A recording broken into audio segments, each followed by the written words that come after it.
ভালোবাসা কি শুধু ধনী মানুষদের জন্য তৈরি? যাদের ঘরে গাড়ি আছে, টাকা আছে, গয়না আছে, তাদের কি সবকিছু পাওয়ার অধিকার?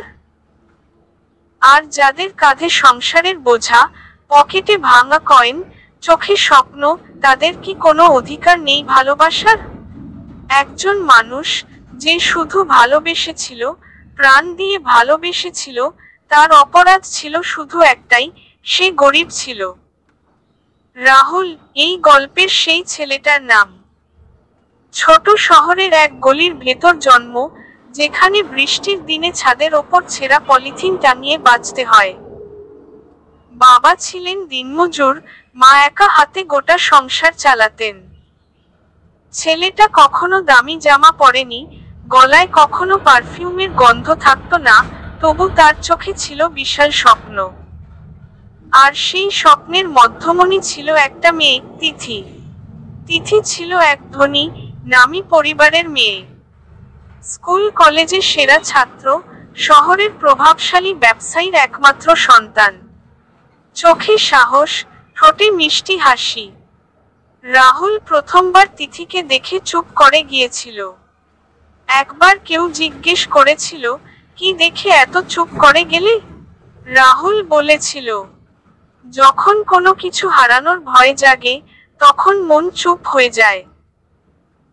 তিথিকে দেখে মনে হয়েছিল, এমন কিছু যদি একদিন হারিয়ে যায়, সেটা সহ্য করা যাবে না। রাহুল জানতো তার অবস্থান কোথায়। জানতো এই গল্পটা সিনেমার মতো নয়, যেখানে শেষটা সবসময় সুন্দর হয়। তবু সে পিছু হটেনি। ধীরে ধীরে বন্ধুত্ব গড়ে উঠল। পড়াশোনার টেবিল ভাগ করে নেওয়া, ক্যান্টিনের সস্তা চা ভাগ করে খাওয়া, কলেজ শেষে হাঁটতে হাঁটতে আকাশ দেখা, সব মিলিয়ে এক নীরব ভালোবাসা গড়ে উঠল। তিথি একদিন বলেছিল, তুমি আলাদা, এই ভিড়ে তুমি আমাকে বোঝো। রাহুল সেদিন কিছু বলেনি, শুধু মনের মধ্যে প্রাচীর ভেঙে পড়েছিল। সে জানতো ভালোবাসা শব্দটা একদিন নিজেই বলে উঠবে। এক বিকেলে নদীর ধারে বসে তিথি হঠাৎ বলে উঠল, তুমি জানো ভালোবাসা মানে কি? ভালোবাসা মানে কারো পাশে দাঁড়িয়ে থাকা যখন পুরো দুনিয়া তার বিপক্ষে। ভালোবাসা মানে এক কাপ চায়ের গ্লাস ভাগ করে খাওয়া, একসাথে কষ্ট ভাগ করে নেওয়া। রাহুল চুপ করেছিল। পরদিন সে সাহস করে বলেছিল, তিথি, আমি তোমাকে ভালোবাসি। আমার কাছে আছে শুধু একটা মন, আর একটা জীবন, তোমার জন্য লড়ে যাওয়ার জন্য প্রস্তুত। তিথি হেসে বলেছিল, আমি জানতাম, আমিও তোমাকে ভালোবাসি। ভালোবাসার সেই স্বপ্ন তখন ফুলে ভরা গাছে পরিণত হচ্ছিল। কিন্তু খুব তাড়াতাড়ি ঝড় এসে সেই ফুলগুলো উড়িয়ে দিল। তিথির পরিবার জানতে পারল এই সম্পর্কের কথা। বিশাল অট্টালিকার ভেতর এক রুদ্ধঘর বৈঠক বসল। বাবা, মা, আত্মীয় স্বজন সবাই একসঙ্গে মিলে ঘোষণা করল, একজন গরিব ছেলের সঙ্গে আমাদের পরিবারের মেয়ের সম্পর্ক অসম্ভব।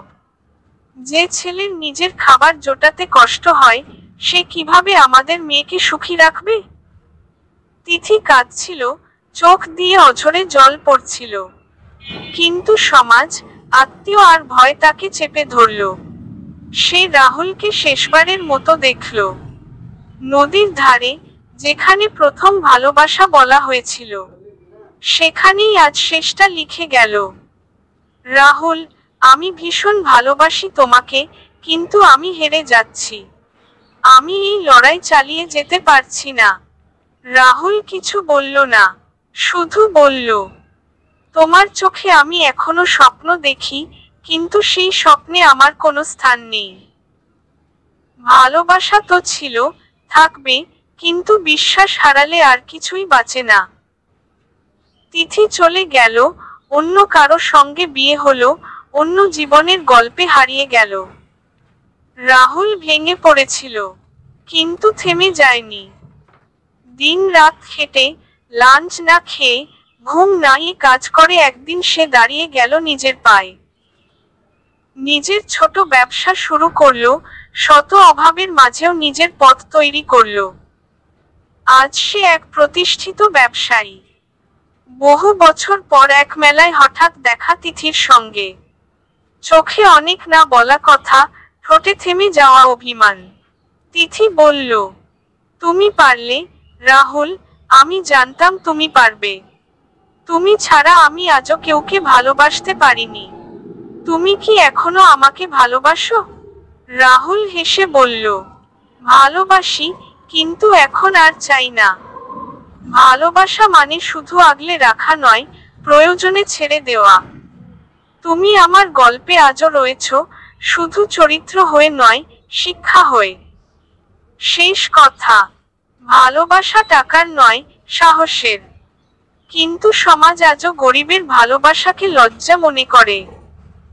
এই সমাজ ভুলে যায়, যে ছেলেটার হাতে টাকা নেই, তার বুকেও একটা অমূল্য হৃদয় থাকে। তাতে ভালোবাসার সোনা জমে থাকে, যা কোনো ব্যাংক ব্যালেন্সে মাপা যায় না।